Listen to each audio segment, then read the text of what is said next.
Cristianismo Clásico, capítulo 2. La verdad acerca del error. Habían transcurrido 3 años desde que hablé con Pedro. Él era un alcohólico a quien traté de aconsejar durante cierto tiempo, pero él no quería responsabilizarse de sus problemas y finalmente dejó de verme. Para mi sorpresa, una noche me llamó por teléfono. No fue una conversación muy amena que digamos. Me pidió un favor que yo no podía hacerle, ante lo cual me respondió con una vulgaridad. Reaccionando con calma le dije: Pedro, tú estás usando esa clase de lenguaje para asustarme, pero no vas a lograrlo. En un tiempo yo usé esas palabras, probablemente más que tú. Lo odio, respondió él. Pedro, esa es tu decisión, pero yo te amo. Esa expresión le causó más cólera.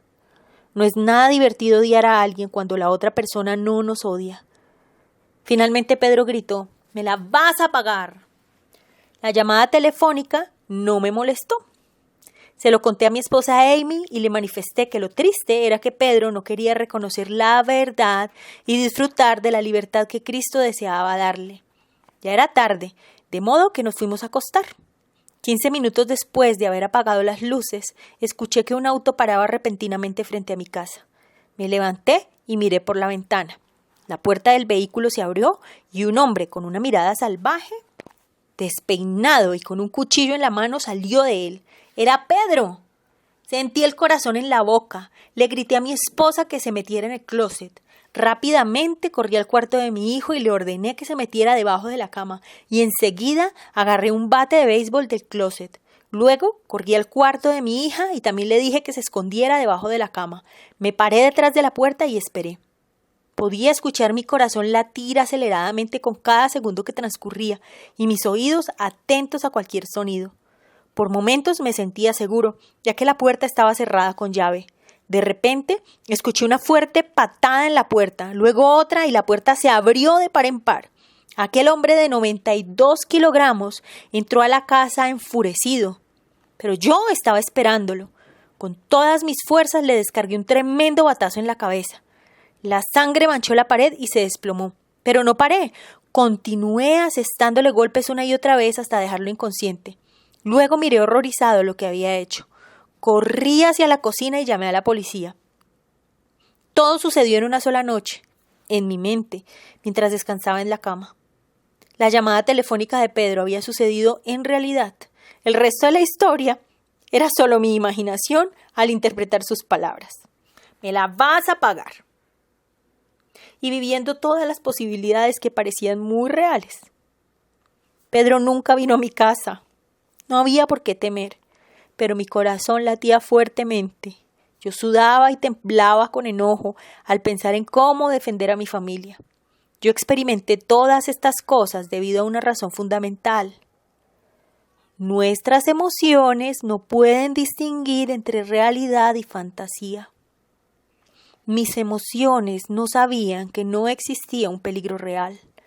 Ellas simplemente respondieron a los mensajes enviados por mi cerebro.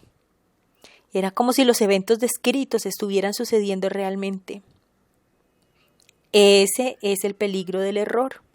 Cualquier cosa que coloquemos en la mente afectará a nuestras emociones. Nuestras emociones siempre siguen a nuestros pensamientos, reaccionan. Si no lo cree, vea una película de terror. Hace años vi una película de Alfred Hitchcock, Psicópata. Recuerdo que lo vi en la pantalla y me asustó muchísimo. Me imagino que usted ha tenido la misma experiencia. ¿No es ridículo? No existía ninguna clase de peligro real para mí, solamente era una película. Pero mis emociones no lo sabían. Ellas creyeron que todo era real. Yo estaba respondiendo a los mensajes enviados a través de mis ojos y de mis oídos. De esa manera hemos sido creados. Lo que el hombre piensa determina lo que siente. Lo que el hombre piensa determina lo que siente. Nosotros no podemos controlar nuestras emociones, pero sí podemos controlar los pensamientos. Hay una frase que usan los programadores de computadoras que está representada por las iniciales GI, Esto significa basura que se encuentra, basura que se saca. Es una sigla en inglés. Garbage in, garbage out. Por supuesto, lo opuesto también es verdad. Los pensamientos realistas producirán emociones realistas. Por esa razón, la Biblia continuamente apela a nuestras mentes y no a nuestras emociones. Por ejemplo, Pablo escribió en Filipenses 4:8. Por lo demás, hermanos, todo lo que es verdadero, todo lo honesto, todo lo justo, todo lo puro, todo lo amable, todo lo que es de buen nombre, si hay virtud alguna, si algo digno de alabanza, en esto pensad. Los pensamientos con los que constantemente alimentamos nuestra mente determinarán nuestras emociones y deseos, los cuales a su vez determinarán nuestras acciones. El hombre es libre de colocar lo que desee en su mente. Sus emociones responderán a esos pensamientos. Si estoy temeroso, es porque mis pensamientos están relacionados con el temor. Si estoy enojado, es porque tengo pensamientos de ira. Por lo tanto, es absolutamente crucial que desarrollemos pensamientos verdaderos y no pensamientos erróneos. Es aún más esencial que aprendamos a vivir como Cristo nos enseñó, un día a la vez. Al revisar el pasado constantemente, una vez que hemos aprendido sus lecciones, no hace más que revivir antiguas emociones. Proyectarnos hacia el futuro, de igual modo, suscita emociones que pueden paralizarnos en el presente. A propósito, esa es la razón por la que muchas de las camas de los hospitales están ocupadas. Muchos pacientes con problemas psíquicos han perdido la habilidad de enfrentar el presente debido al error de estar obsesionados con el pasado o con el futuro. Una de las mejores ilustraciones gráficas del poder del pensamiento erróneo y cómo éste afecta a las emociones es la experiencia de Doreen. Rafael y Doreen habían sido amigos de nuestra familia durante muchos años. Ellos decían lo que pensaban y estaban muy involucrados en la iglesia. Socialmente permanecían muy activos en su comunidad. Sus hijos ya estaban en la universidad o a punto de comenzar sus carreras. Las apariencias indicaban que esta familia había logrado cierta comodidad financiera. Pero todos sabemos que las apariencias engañan. Yo no sabía que tenían serios problemas hasta que un día un amigo mío, médico, me llamó para decirme que Doreen había ingresado en el hospital Baylor y estaba en una posición fetal. No se había lavado el pelo, no se había bañado ni había dormido durante días. Era alimentada por vía intravenosa y se encontraba en tal grado de depresión que los doctores la enviaron al psiquiatra. El doctor me dijo que su esposo Rafael no deseaba que su esposa recibiera tratamiento psiquiátrico. Sin embargo, Rafael me llamó para ver si podía ir a hablar con Doreen. Francamente, no pienso que suceda algo bueno, pero tampoco va a dañarle. ¿Podrías venir a hablar con ella? Naturalmente yo accedí. Al dirigirme al centro médico lo hice con la seguridad de lo que Jesús quiso decir en Juan 8:31-32. Si vosotros permanecéis en mi palabra, seréis verdaderamente mis discípulos y conoceréis la verdad y la verdad os hará libres. Evidentemente, Doreen estaba esclavizada en la posición fetal, incapaz de alimentarse o asearse por sí misma. Según Jesús, la razón por la cual ella estaba en esa situación era el error. Mi trabajo era identificar el error y sacarlo a la luz de la verdad de Dios. En su cuarto de hospital comencé por preguntarle qué le estaba causando el problema. ¿Qué está sucediendo en tu vida que provoca esa depresión? Desde que mi hija anunció su compromiso para casarse, no hemos tenido más que problemas. Ese no es el hombre para ella. Se lo he dicho 1,000,000 de veces, pero ella no quiere escucharme. Y entonces Doreen procedió a explicarme que su hija no quería una boda grande, sino pequeña. Ella deseaba la recepción en un club y no en la iglesia. Quería que se sirviera champán. Doreen siempre imaginó una gran boda en la iglesia para Robin y conforme a las creencias de su denominación no quería champán en la recepción. Ahora, después de todos los problemas que hemos tenido, Robin no desea ni siquiera una boda en la iglesia. Se ha ido de la casa y se mudó a Oklahoma, donde vive con su novio. Eso sería suficiente para volver loco a cualquiera. Le dije después de escuchar todas sus quejas. Vamos a analizar esto punto por punto, comenzando por la boda. ¿De quién es esta boda? ¿Tuya o de tu hija? De Robin, contestó ella. Muy bien. Ahora, Doreen, ¿conoces al Señor? Sí. Entonces, ¿quién vive en ti? Cristo. ¿Y tu hija conoce a Cristo? Sí. ¿Y su novio también es cristiano? De modo que los tres son cristianos. Los tres tienen a Cristo en su ser. Sin embargo, ustedes no se llevan bien. Eso no tiene mucho sentido, ¿no es cierto? Déjame preguntarte, ¿qué sucede con este joven que estás tan preocupada? Él conoce al Señor y Robin le ama. ¿Por qué estás tan enojada? ¿Por qué te enojas tanto con él si es el muchacho que tu hija ha elegido? Doreen no contestó mi pregunta, pero comenzó a hablar del champán. ¿Por qué insisten en tener champán en la recepción? Si ellos desean tener champán en la boda, ¿por qué no permitirles que lo hagan? Si tú no estás de acuerdo por tus convicciones, entonces déjales a ellos la decisión. Después de todo es la boda de ellos, no la tuya. Sí, pero las personas de la iglesia, ¡ay no! Será un escándalo. De modo que ese es el problema. Tú estás más interesada en lo que los miembros de la iglesia van a pensar que en los deseos de tu hija. Doreen retrocedió con mis palabras. Rápidamente la presioné aún más.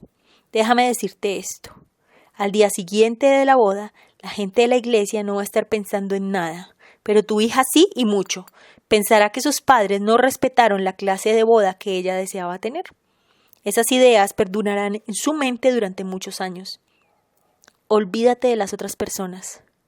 Como he dicho en otras ocasiones, si te preocupa lo que otras personas piensen de ti, olvídalo porque a ellos no les preocupa. La mayoría estarán pensando acerca de sí mismos porque así es la gente. Sí, pero ¿qué con el respeto que mi hija me debe? Ella está enojada conmigo, ha sido irrespetuosa con su papá y conmigo.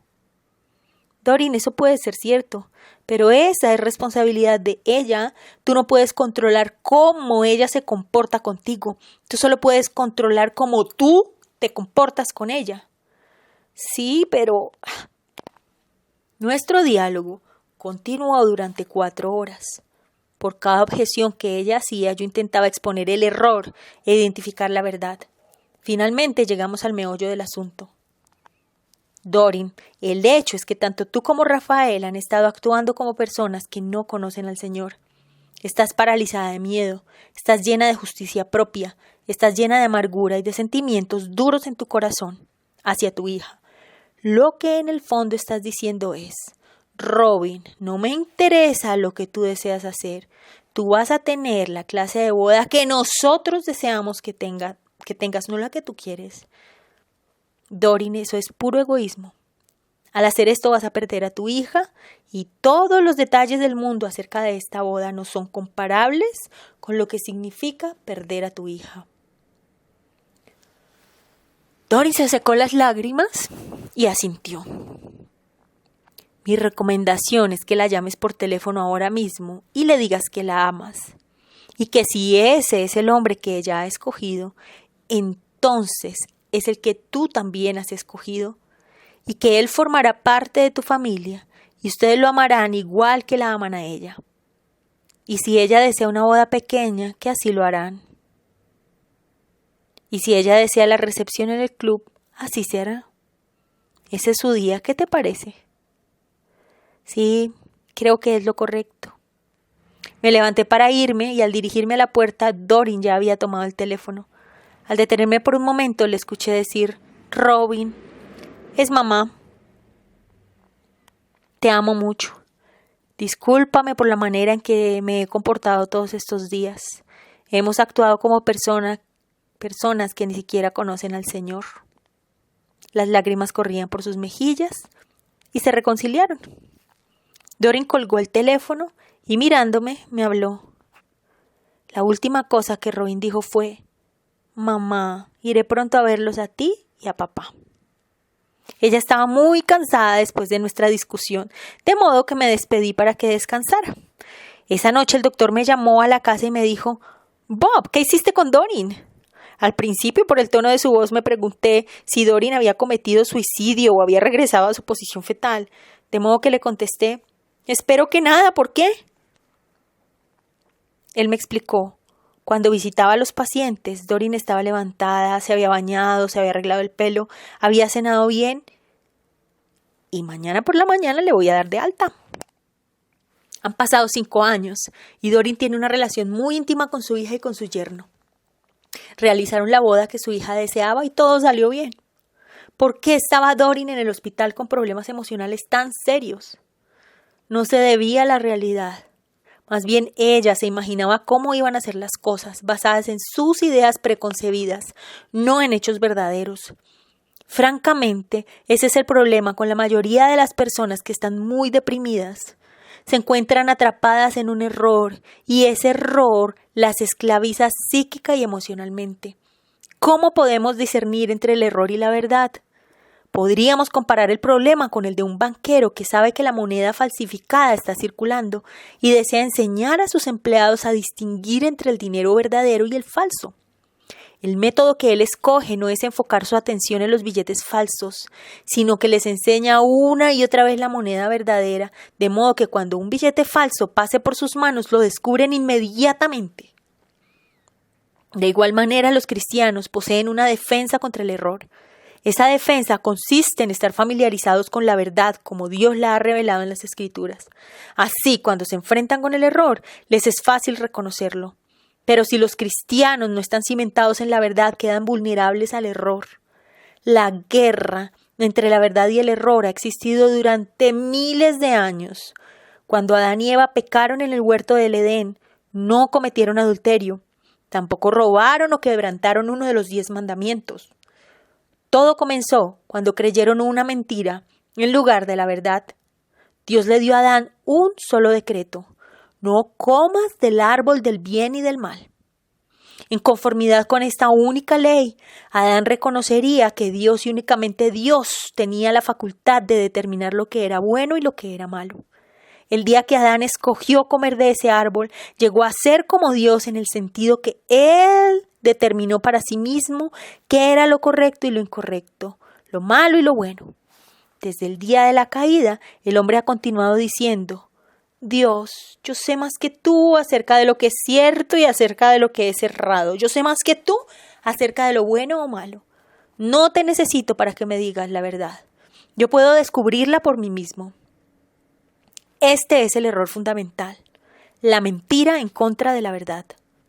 La meta de Satanás es, como era en el huerto del Edén, convencernos de que la mentira, lo falso, es verdad. Podríamos ilustrarlo imaginándonos que usted vive cerca de un campo verde y apacible. Vamos a suponer que uno de sus vecinos es su enemigo y usted no lo sabe. Él lo odia y dedica todos sus esfuerzos para destruirlo. Su enemigo sabe que ese hermoso terreno está en venta y que además de su belleza natural tiene petróleo. Él no puede comprar el terreno, pero como lo odia tanto, está determinado a hacer lo imposible para impedir que usted lo compre. Lo logra durante un tiempo, pero un día usted descubre que ese terreno usted lo descubre y lo compra. Su enemigo, por supuesto, está furioso porque usted adquirió esa propiedad, pero carece de poder para alterar ese hecho.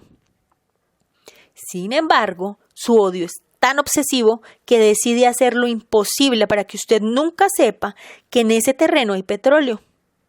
Una estrategia que usa es mantenerlo ocupado con toda clase de actividades. Él cree que si usted está siempre ocupado, nunca se dará cuenta de que hay petróleo bajo sus pies. Si eso no funciona, entonces él tratará de desviar su atención con toda clase de regulaciones para que usted no haga nada productivo con la tierra. Con cualquier método que use, si tiene éxito, el enemigo habrá hecho casi tanto daño como si hubiera impedido que usted comprara la propiedad. Eso es lo que Satanás trata de hacer con nosotros. Cuando llegamos a ser hijos de Dios y la verdad ha llegado a ser nuestra, Satanás ha perdido la batalla más importante. Ahora su única arma es tratar de llenar nuestras mentes con error, para que nunca descubramos las riquezas que hemos heredado como hijos del Dios viviente. Así como sucedió con Dorin, el temor es una de sus tácticas. A Dorin le atemorizaba el futuro. Ella había olvidado que no nos ha dado Dios espíritu de cobardía, sino de poder, de amor y de dominio propio, como dice 2 de Timoteo 1:7. A Satanás le sacaron las uñas y los dientes en la cruz. Todo lo que él puede hacer es rugir y apretarnos con las encías. La única manera en que puede atacarnos es por medio de la falsedad, creando temores infundados con la mentira. Él usa cualquier método para impedir que experimentemos plenamente las riquezas de Cristo. Cualquier error, no importa si es grande o pequeño, sirve a sus propósitos. Él usa las filosofías que están en boga en el mundo, usa versículos bíblicos fuera de contexto, personalidades carismáticas que aparentan ser sinceras y están en lo correcto.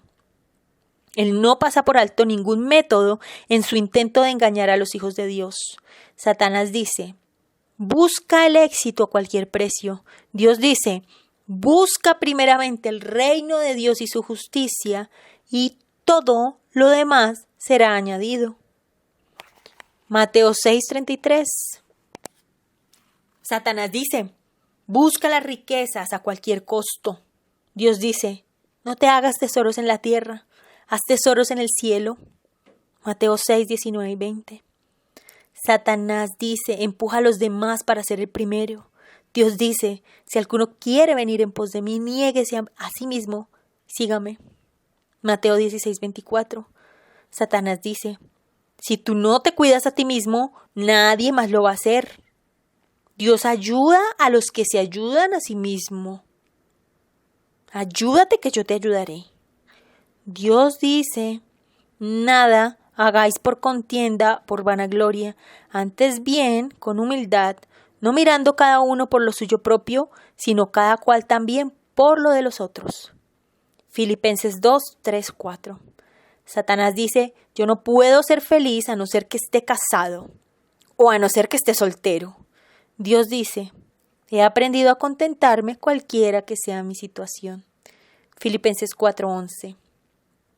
Satanás dice, bebe, come, alégrate, porque mañana vamos a morir. Dios dice, no solo de pan vivirá el hombre, sino de toda palabra que sale de la boca de Dios. Mateo 4:4. Satanás dice, si te hace sentir bien, hazlo. Dios dice, no se haga mi voluntad, sino la tuya. Lucas 22:42. Satanás dice, todo es relativo. Dios dice, tu palabra es verdad. Juan 17:17. Podemos seguir, pero el punto es claro. Debemos usar la palabra de Dios como una plomada para examinar las filosofías, premisas y sugerencias que enfrentamos cada día. Un albañil no puede construir una casa sin plomada. Si trata de construirla a ojo, guiándose solo por lo que a la vista le parece bien, resultará una casa mal alineada. Por lo tanto, necesita una norma inviolable. No importa cómo él se sienta, no importa cuál sea la apariencia de la casa a medida que progresa, si se atiene a la plomada, logrará una casa derecha. Así es con la vida. Debemos ver la palabra de Dios como la plomada con la cual todo es medido. Una mentira no es otra cosa que una mentira contra la verdad. Sin la plomada de la Escritura no tenemos manera de saber qué es verdad y qué es error. Cuando se identifica el error, la única manera de destruirlo es con la verdad, de la misma manera que las tinieblas desaparecen con la luz. Existe una gran diferencia entre saber lo que Dios dice y saber lo que verdaderamente significa. Millones de cristianos saben lo que la Biblia dice, pero muchos no saben lo que significa, porque eso solo puede ser revelado por el Espíritu Santo. El orgullo del hombre se revela contra la idea de que él no puede entender la verdad espiritual con sus propios esfuerzos. Pero la Biblia dice claramente, pero el hombre natural no percibe las cosas que son del Espíritu de Dios, porque para él son locura y no las puede entender, porque las mismas se han de discernir espiritualmente. 1 Corintios 2:14. La razón es muy sencilla. No hay ninguna persona que pueda leer el pensamiento de otra persona. Y si no podemos leer lo que otros seres humanos piensan, mucho menos podemos saber lo que Dios está pensando. 1 Corintios 2:11 nos recuerda. Porque ¿quién de los hombres sabe las cosas del hombre, sino el espíritu del hombre que está en él? Así tampoco nadie conoció las cosas de Dios, sino el Espíritu de Dios. ¿Cómo puede Dios enseñarnos sus pensamientos? Nosotros no hemos recibido el Espíritu del mundo, sino el Espíritu que proviene de Dios, para que sepamos lo que Dios nos ha concedido. 1 Corintios 2:12. El hombre no necesita el ministerio de la iluminación del Espíritu Santo para entender la ley. La ley fue dada específicamente para el hombre natural. Nosotros necesitamos el Espíritu Santo para que abra nuestras mentes a las cosas relacionadas con las riquezas de su amor y su gracia, cosas que Dios nos ha otorgado gratuitamente. Estas verdades se describen en 1 Corintios 2:9 de la siguiente manera: cosas que ojo no vio, ni oído oyó, ni han subido en corazón de hombre, son las que Dios ha preparado para los que le aman. Para entender las cosas que Dios desea enseñarnos acerca de su gracia, debemos ser humildes y dejarnos enseñar, porque Dios resiste a los soberbios y da gracia a los humildes. Santiago 4:6. De la manera que el sol derrite la cera y endurece el barro, el mismo mensaje de la gracia de Dios suaviza el corazón del humilde, pero endurece el corazón del orgulloso. Este no recibe gracia. El ofrecimiento de la gracia es ofensivo al corazón orgulloso. Es por eso que una persona inculta, pero humilde, recibirá un conocimiento de Dios más genuino e íntimo que algún teólogo educado y arrogante. Cuando nosotros humildemente permitimos que el Espíritu Santo nos enseñe, sabremos la verdad. Pero cuando estamos muy ocupados en tantas actividades espirituales que ya no escuchamos lo que el Espíritu nos dice, entonces somos candidatos a caer en el error. Ese era mi problema. Yo estaba tan ocupado en las actividades espirituales, cosas buenas, que no me di cuenta hasta que el error inundó mi mente. Necesitaba estar tranquilo para escuchar al Espíritu. Necesitaba regresar a la palabra de Dios con un corazón abierto y escuchar lo que Dios decía. Entonces descubrí la libertad gloriosa que tenemos como cristianos. Hemos sido libertados para disfrutar la vida en toda su plenitud. Esa libertad nos proporciona los medios para alcanzar lo que deseamos. Llegar a ser personas santas, con corazones dispuestos para Dios. Con nuestras propias fuerzas nunca lo lograremos. Todos nuestros esfuerzos humanos terminan en frustración.